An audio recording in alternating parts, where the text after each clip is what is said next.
shirt with a hole might make you a little bit holier.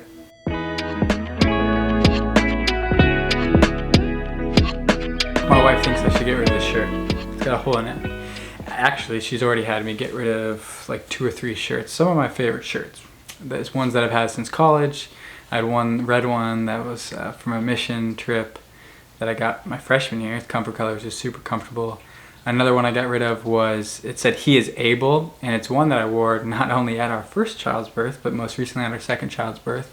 But that one ripped because I would take off my shirts like this, and they would rip there.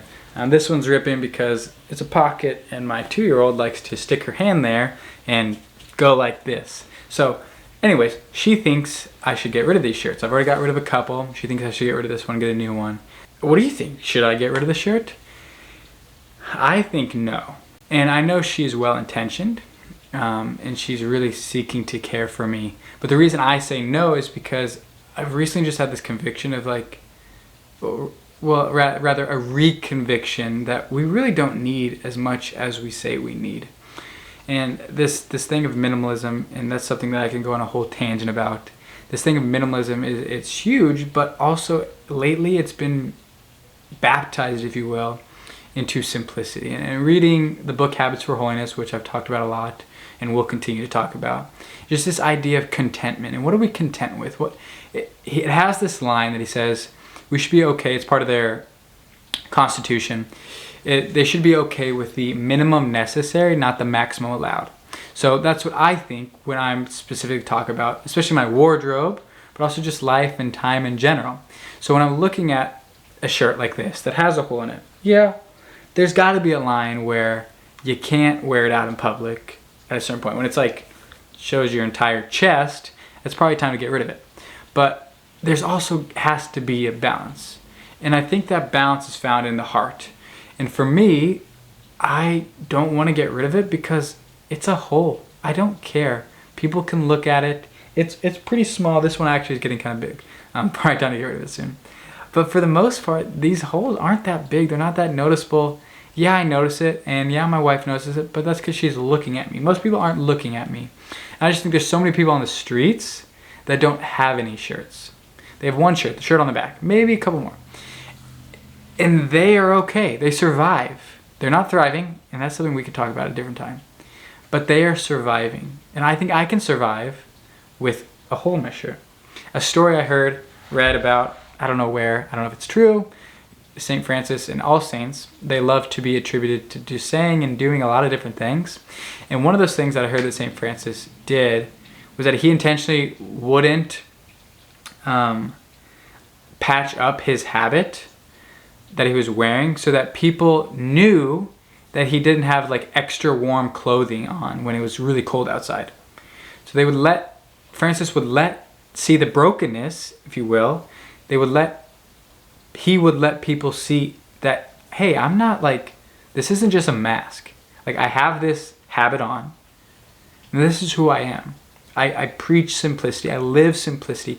I deeply love the leper. Ever since he hugged and kissed that leper, he deeply lived that humility and that poverty.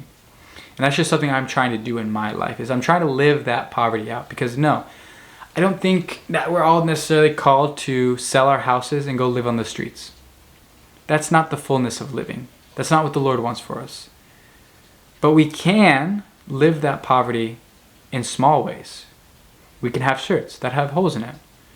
We can purge our closets and give to those that are in the streets. Yeah, Goodwill is good. St. Vincent de Paul Society, thrift store is good. But how about take what you have, take a shirt, take some shoes, and give it to someone in need. You see what they need. They're outside. It's cold. Like the number one thing that is asked for at homeless shelters, by the way, are socks. So if you have extra socks, which I feel like I have a plethora of dress socks, athletic socks. If you have extra socks, just take some and give it to someone homeless. Or if you need new socks because yours are starting to get some holes in them, say, well, I can live with some holes in them. I'm going to buy some new socks and give them to the homeless instead. So that's just a few ways that you can live that poverty and live that simplicity in unity with the poverty of those who are actually on the streets, but also in unity with the poverty of the great saints. If you look at St. Francis, if you look at Mother Teresa, Sister Cabrini, those are just a couple movies that we've watched recently. But if you look at these great saints, they weren't living abundantly and materially. They were living abundantly spiritually because they set down the material. It's no coincidence that like every major religious order has a vow of poverty. And if every single religious order has a vow of poverty, don't you think maybe every single person should have a vow of poverty? I'm not saying that we're all supposed to be poor, living on the streets. That's not what I mean by poverty. But Jesus did say, sell all that you have and follow me. Sell all that you have so you can follow me, essentially. Because what we do in America and other countries is that we amass things, and those things get in the way. T-shirts. If you in the morning have to go through 7 t-shirts, 7 dress shirts, that's 5 minutes with all the outfits that you could have been spending in prayer, or could have been spending in silence, just thinking and being. Or if you have so many clothes that it takes 45 minutes to an hour to do a load of laundry every few days, that's a problem. Luckily, we have been doing simplicity with our wardrobe, and Eve actually has been starting doing this 10-item wardrobe, which that's amazing, good for her. I've heard of the 30 by 3 or whatever, but she found this she found this habit, if you will, of doing a 10-item wardrobe, and there's some rotation with spirit. But when you only have a few things, when we do laundry, it takes like 20 minutes because we don't have that many clothes. So, what I'm going to encourage you to do is I'm going to encourage you to look at something very practical. Your clothes. Take one drawer, your t-shirts, your shorts, your underwear, your socks, and say, like, there's only 7 days in a week. How often do I actually wear these things? Because I don't need multiple outfits every single day. And you also probably just wear the same 2 or 3 shirts. Even underwear, I feel like some people just rotate those pretty heavily because they have those favorite pairs. The other ones don't really fit that well. They're low quality, they're ripping. The socks have holes in the toes. Whatever it is, like, you don't need that much. And what you do have, ride it to the end, baby. That's what I'm doing.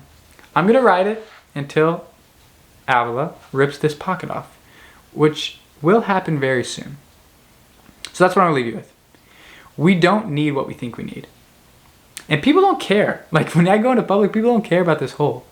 So look at yourself first as a son of God, a daughter of God, so that when you put on a shirt that has a hole, it really doesn't matter. So there it is. A shirt with a hole might make you a little bit holier. That's cheesy. And did I mention the stains on there as well?